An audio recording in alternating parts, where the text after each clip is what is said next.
Clara Johnson took a deep breath as she stepped into Pine Haven Financial, adjusting the strap of her purse on her shoulder. The moment she entered, the sterile chill of air conditioning mixed with the faint aroma of freshly brewed coffee from the self-serve station. The polished marble floors gleamed under the bright fluorescent lights, reflecting the carefully curated image of a prestigious financial institution. She checked her watch, 2:45 p.m. There were still 1 hour and 15 minutes left before the bank closed. That should be more than enough time to resolve her account issue. Clara's heels clicked softly as she approached the reception desk, where a young blonde woman in a navy blazer was typing away at her computer. She barely looked up. Clara kept her voice even and polite. "Good afternoon. I need to speak with..." The receptionist's fingers didn't pause. She flicked a glance at Clara for just a second before returning to her screen. "Take a seat. Someone will be with you shortly," she said flatly. Clara inhaled slowly, brushing off the indifference. Maybe 10 minutes passed. She shifted in her seat and glanced toward the front desk. The same receptionist who had barely acknowledged her was now cheerfully chatting. We immediately called for the manager. Within moments, Daniel Cooper. The Clara sat up straighter. So he was available after all. She pushed herself to her feet and walked confidently back to the rec. "Excuse me," she said, her voice still polite but firmer now. "I was told a manager would see me soon. I've been waiting for almost 30 minutes. The receptionist barely looked up. "He's busy right now. Just take a seat, ma'am." That ma'am, the way she clipped in dismissive fee, Clara clenched her jaw, forcing herself to remain composed. "Fine. I'll wait a little longer." She turned and walked back to her seat. But the waiting continued. 40 minutes. 50, and a young white woman walked in, dressed in a chic, form-fitting dress and carrying a designer handbag. The receptionist immediately brightened, her posture. "Mr. Knott," 2 minutes later, smiled, shook the woman's hand. Clara felt her stomach twist. She scanned the room. The other customers, mostly white, were being served quickly. None, her hands curled into fists on her lap. This isn't just bad service. This is something else entirely. Another 10 minutes. Another walk into Clara stood. This time her heels clicked decisively as she, "I've been waiting for almost an hour now," she said, her voice controlled but firm. "I was told I would be seen shortly, but I keep watching people who just walked in get helped immediately. What's going on?" The receptionist gave her a tight-lipped smile. "Like I said, ma'am, the manager is very busy. You'll just have to wait your turn." Clara felt her pulse quicken. My turn should have come a long time ago. The receptionist's expression didn't change. If anything, there was a slight, almost smug glint in her eyes. "Would you like me to schedule an appointment for another day?" she asked, her tone syrupy sweet. Clara exhaled sharply, swallowing the heat rising to her face. "No, I don't want an appointment. I want to speak to the manager now, just like the people who walked in after me." Movement behind the counter caught her eye. Daniel Cooper stepped out of his office, clipboard in hand, scanning the lobby. His gaze brushed right over Clara like she wasn't even there, before stopping at a middle-aged couple who had just entered. With a broad smile, he walked over to them. "Mr. and Mrs. Holloway, it's so good to see you again," he said warmly. "Let's get you all set up, shall we?" Clara felt her stomach drop. She had done everything right. She was professional, patient, polite. And yet here she was, being ignored as if she didn't exist. She had seen this before, the subtle but crushing disregard, and she was tired of it. Then everything changed. The front doors of the bank swung open sharply. A group of 4 powerful-looking professionals entered, 3 men and a woman in sleek business suits. Their presence immediately commanded attention. Even the receptionist sat up straighter, suddenly alert. The leader, a distinguished black man in his 50s with salt and pepper hair, scanned the room. His eyes landed on Clara, and then to her absolute shock, his face lit up with recognition. "Clara," he called out, his voice carrying through the lobby, "I was hoping we'd run into you today." Every head in the bank turned toward her. Even Daniel Cooper finally noticed her. Clara barely had time to process what had just happened before the group of executives advanced toward her. The man who had called her name extended his hand, his easy confidence shifting the entire mood in the bank. "It's been too long," he said warmly. "How have you been?" Clara blinked, stunned. She had met many executives and business professionals over the years, But in that moment, her mind struggled to place him. Before she could respond, she felt the energy in the room change. The customers who had been quickly assisted earlier, now watching. The receptionist, now stiff and silent. And Daniel Cooper? He hesitated at the doorway, his clipboard clutched tightly in his hands, his knuckles white. Clara found her voice. "I've been well," she said, shaking the man's hand. "I wasn't expecting to see you here today." The man chuckled. "We've been meaning to stop by for a while," he said. "Wanted to take a closer look at the management here before finalizing some decisions." Decisions? Clara glanced at the three other executives standing behind him. Their sharp, assessing gazes moved over the bank, studying everything. Daniel Cooper stepped forward, forcing a smile. "Mr. Wilson," he said smoothly, extending his hand. "A pleasure to see you again." Clara's breath caught in her throat. James Wilson. She suddenly knew exactly who he was, a senior board member overseeing Pine Haven Financial's regional operations, a man whose signature alone could decide the fate of entire branches. And he had walked in here, greeting her first. Daniel Cooper's smile faltered when Wilson only gave him a curt nod before turning back to Clara. "I didn't realize you banked here, Clara," Wilson said. "How's the service?" The room held its breath. Clara knew what he was really asking. She could feel the weight of the moment pressing down on her. She wasn't just being asked a simple question. She was being given the chance to expose the truth, and she wasn't going to waste it. Clara took a deep breath, holding her ground as the weight of the moment settled in. Every pair of eyes in the room was now on her, waiting for her next move. The energy had shifted. The invisible power dynamics were being upended right in front of her eyes. James Wilson, standing before her, hadn't broken eye contact.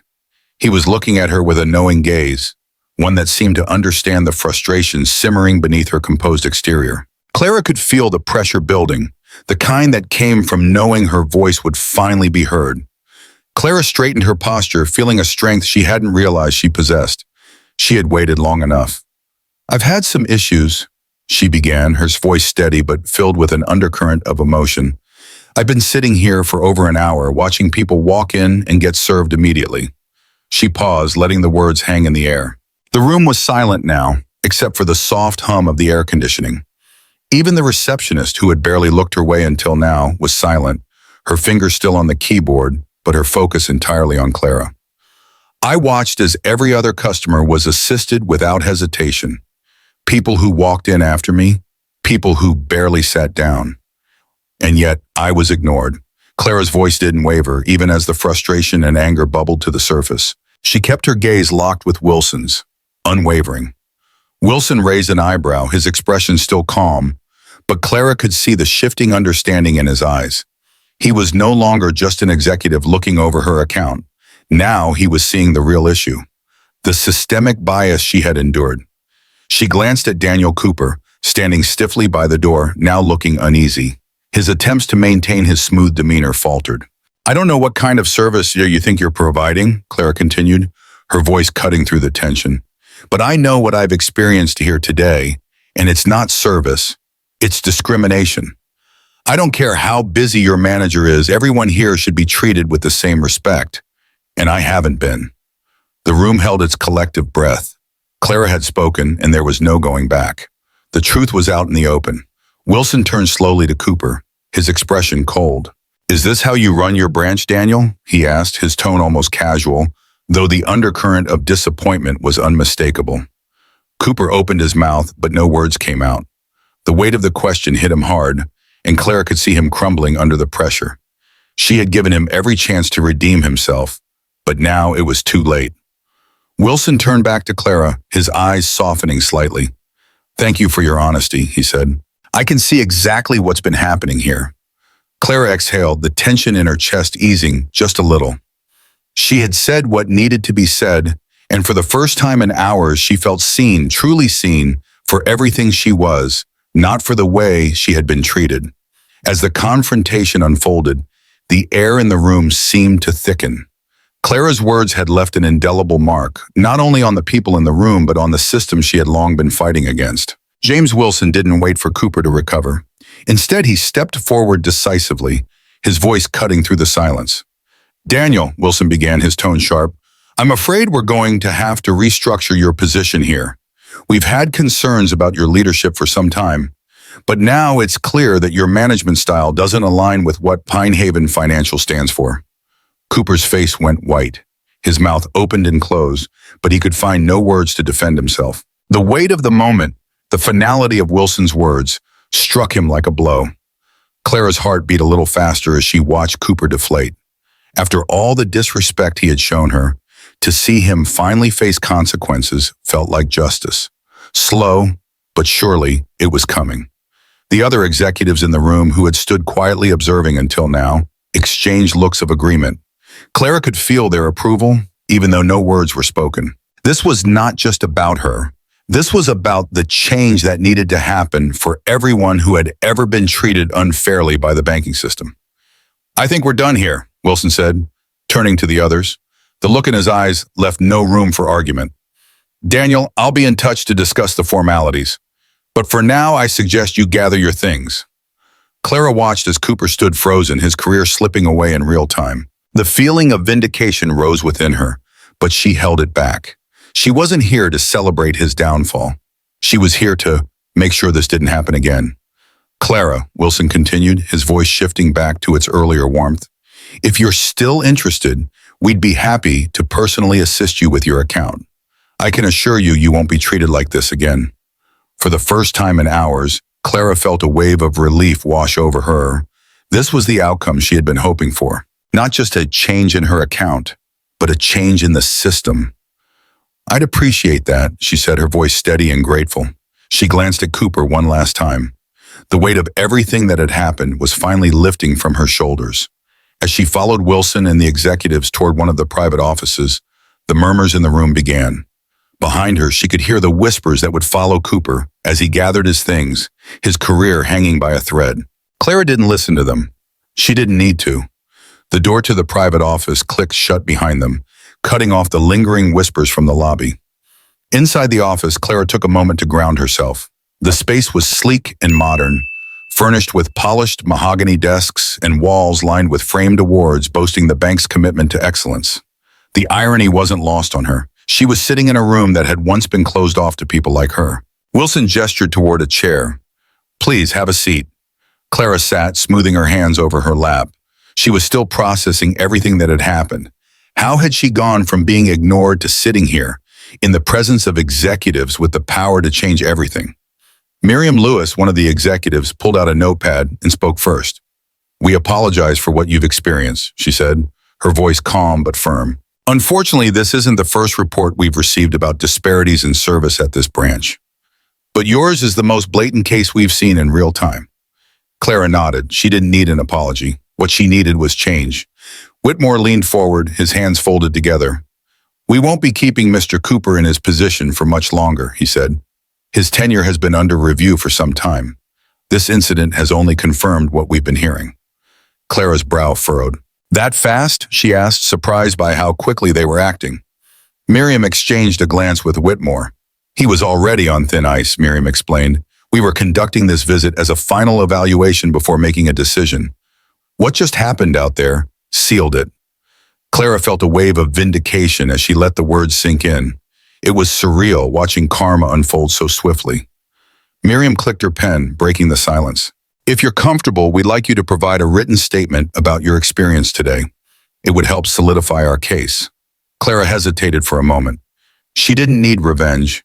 She didn't wake up that morning planning to be a part of someone's downfall. But she knew that if she stayed silent, nothing would change. The next person who walked into this bank, someone who didn't fit the unspoken priority list, would face the same treatment. Clara reached for the pen. "I'll write it," she said, her voice steady. Miriam passed over a form. "Take your time." As Clara put pen to paper, she detailed everything. The way she had been ignored, the way others had been assisted before her, the patronizing dismissal by the receptionist, and most importantly, the shift in Cooper's behavior once he realized who she was connected to. When she finished, she set the pen down. Whitmore glanced over the statement, his expression darkening slightly as he read it. "This is exactly what we needed," he said. "Thank you, Clara." Clara exhaled, feeling the weight lift from her shoulders. Miriam spoke up again. "I do have one more question for you. Do you have an interest in finance?" Clara frowned slightly. I do. Why? Whitmore exchanged another glance with Miriam. We're restructuring management, and we don't just want to replace Cooper with another version of him. We want someone who understands customer needs, who actually values people, not just accounts. He tilted his head. Ever thought about being on the other side of the desk? Clara's eyes widened. You're asking if I'd be interested in a position here? Miriam clarified. Not necessarily at this location, but yes, we think someone like you could be an asset. It took a moment for the words to sink in. She had walked into this bank expecting to be dismissed. Instead, she was walking out with an opportunity. I need time to think about it, Clara said. Whitmore smiled. Of course, if you're interested, we'll set up a formal discussion, but no pressure, just something to consider. Clara nodded slowly. She stepped out of the bank and into the crisp air of the street, taking a deep breath as the sunshine hit her face. It felt like a fresh start, a cleansing wave after hours of frustration and uncertainty. The cool breeze seemed to calm the tension that had been tightening in her chest, and Clara realized that for the first time in a long time, she was walking away empowered. She reached for her phone again, feeling the need to connect with someone, anyone. Her fingers hovered over the screen, scrolling through her contacts, until her thumb landed on Jordan's name. She tapped the message thread and started typing quickly. It's over. Cooper's done. The bank's restructuring. I don't know what to do with all of this. Can we talk later? She paused, read the message, then hit send. It felt good to let out the flood of emotions in a quick, decisive way. But Clara knew that her day wasn't done. She wasn't just fighting for herself anymore. She was fighting for the ones who couldn't stand up, for the ones whose voices were silenced before they even entered that door. As she walked to her car, her mind was still racing, filled with thoughts of the offer Whitmore had extended.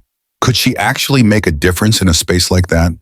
A place built for people like Cooper, a man who knew how to use his position to elevate those who already had the power. But Clara was different. She didn't want to be part of the system that kept others down. She wanted to change it from within. The question was, could she? The engine of her car hummed to life as she slipped into the driver's seat, the motion almost automatic. She adjusted her rearview mirror and watched as the reflection of the bank's sleek glass doors faded in the distance. The realization hit her. She had done something important today, but the real work was only just beginning. She drove through the familiar streets of Pine Haven, the place where she had built her career in life, the place that was also tied to so many unspoken struggles. Her thoughts circled back to her childhood, to the times when she and her family had to fight for what was rightfully theirs. Nothing came easy, especially for people like them. But Clara had learned that fighting back didn't always mean making noise. It often meant standing tall and demanding respect, even when the world seemed to look right past you. Her phone buzzed again, and Clara checked the screen. Another message from Jordan. I'm so proud of you. I can't wait to hear all the details. But remember, this isn't just about you. It's about everyone you've helped today. Clara smiled, her eyes momentarily glistening with emotion. Jordan understood. He always had. She had never been in this alone, not truly. Even when the weight of the world seemed to rest on her shoulders, she had people who would stand by her. The car turned a corner, and Clara's mind began to settle. She still didn't know what the future held, but she was finally ready to take that next step, to step into her power, to be seen and heard for all that she was and all that she could become. And maybe, just maybe, today would be the moment that not only changed her life, but the lives of countless others who had been overlooked. The road ahead was uncertain, but it was hers to walk. The sound of the car's tires against the asphalt was steady and soothing, yet Clara's mind was anything but calm.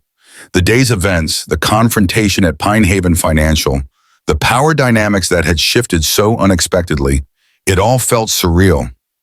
But the world had shifted in that bank lobby. She had walked in feeling like just another invisible customer. Try Whitmore had enough was enough. Clara felt the sense of power settle over her different. He had made a difference. No longer be invisible. But what would that mean? Would things change in the long run? Clear hope, but Al's single victory coup. As the streetlights blurred past, Clara's thoughts turned inward.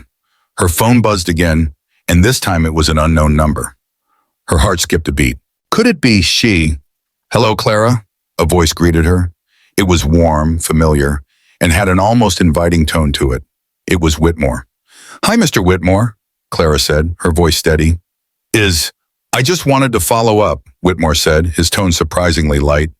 "We've had a chance to go over the statement you provided, and I want to reiterate that we are taking your concerns seriously." This is a prio. Clara's breath hitched for a moment, and she found herself leaning against the steering wheel. Could this be happening? "I really appreciate that," Clara replied, her heart racing. "But I also wanted to know, what happens now? Well, then..." There was a long pause, and Clara could almost hear Whitmore's wheels turning on the other end of the line. He finally spoke, his voice resolute. "We are restructuring the management, as I mentioned. But it's not just about removing one person from power. It's about ensuring that everyone who, while Clara's, we are serious about making real change, Clara." Clara's breath caught in her throat. This was the moment she has shifted. She stepped into the other side of the desk. "You're asking me to consider a position here?" "I am," Whitmore replied. "Not at this location necessarily, but we need someone who's willing to shake things up." "I need time. Take all the time you need," Whitmore said. "But just know we are committed to real change." And Clara thanked him and ended the call, still in shock. She leaned back in her seat, trying to absorb what had just happened. This wasn't just about a job offer. Real change into the next few days passed in a blur for Clara. She couldn't shake the feeling of being at a crossroads, torn between the comfort of hunk known that Lou. She had always been someone who valued independence, who had worked hard to build her career and her life. She wasn't someone who had relied on others to make decisions for her. And yet, this was different. She had always fought to be seen, to have had the path of resistance, or the offer from Whitmore was tempting. She knew that. But was she ready to take on the responsibilities of changing an entire system from the inside? Could she really make a difference without losing her? The decision weighed heavily on her. But as she sat at her kitchen table late one evening looking at her reflection in the dark window, Clara realized something.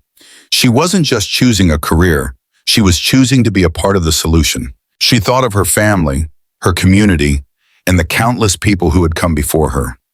People who had been overlooked, underestimated, and silenced. "See, by the time Clara Mr. Whitmore," she began, her voice firm, "I've thought it over, and I'm ready to accept the offer.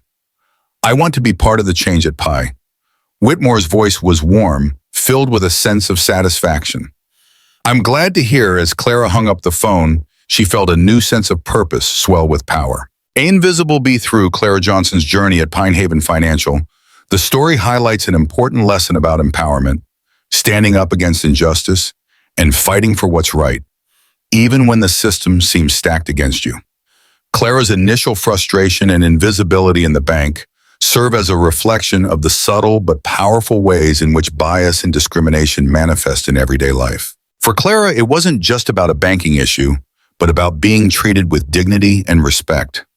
She had been patient, polite, and professional, waiting for her turn while others walked in after her and were immediately prioritized. This treatment was not just an oversight, it was a manifestation of an unspoken hierarchy, one that disproportionately overlooked people of color, especially Black individuals, who were often seen as less important in spaces where power and privilege governed the rules. But Clara's decision to not remain silent marked a turning point.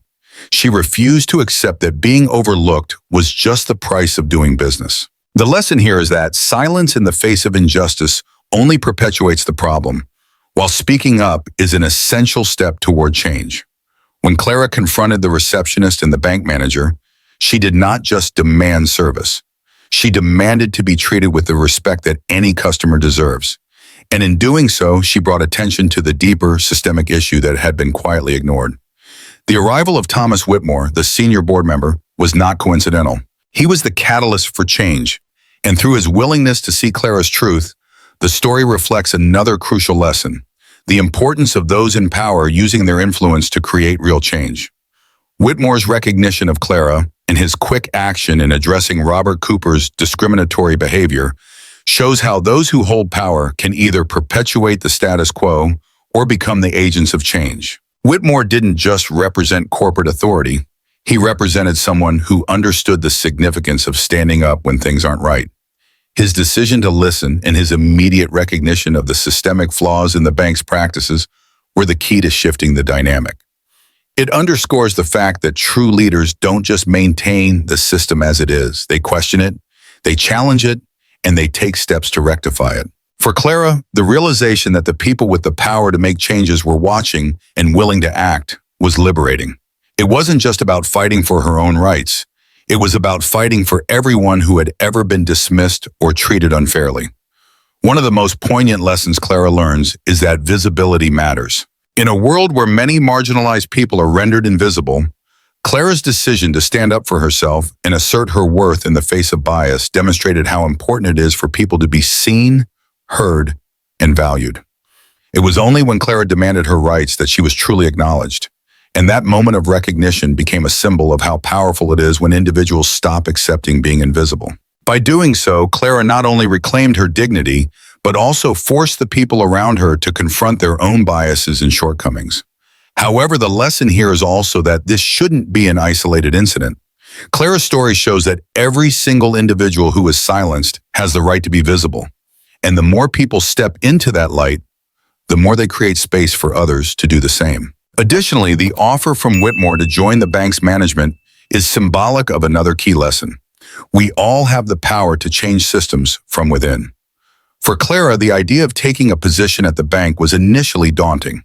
She had never considered working in finance, and the thought of joining a world dominated by people like Robert Cooper was unsettling. Yet, as she reflected on her own potential to shape change, she realized that turning down this opportunity might mean turning her back on the very people who needed someone to break the cycle. Clara's decision to take up the offer was about more than just career advancement. It was about recognizing that sometimes, to change the system, you need to be in the system. Her choice serves as a reminder that change often requires those who understand injustice to step into positions of power, not to perpetuate the same structures, but to challenge and reshape them. By accepting the role, Clara was poised to advocate for those who needed it most, just as Whitmore had recognized in her.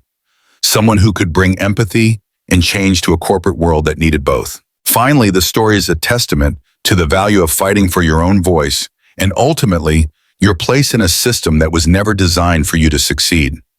Clara didn't accept the norm. She disrupted it. She didn't wait for the system to change for her. It was she who made the decision to make her voice heard. She didn't just stand up for herself. She stood up for those who might not have the chance. Clara's fight was not a singular event. It became a catalyst for future change, a lesson that could inspire anyone facing inequality to rise, speak, and demand a better future, not just for themselves, but for the generations that would follow. If you find this story interesting and feel the lesson from Clara's journey, don't forget to like, subscribe to the channel so you don't miss the next stories. We look forward to receiving your comments to know your opinion about the story, as well as share your experiences. Thank you for watching and supporting. See you in the next videos.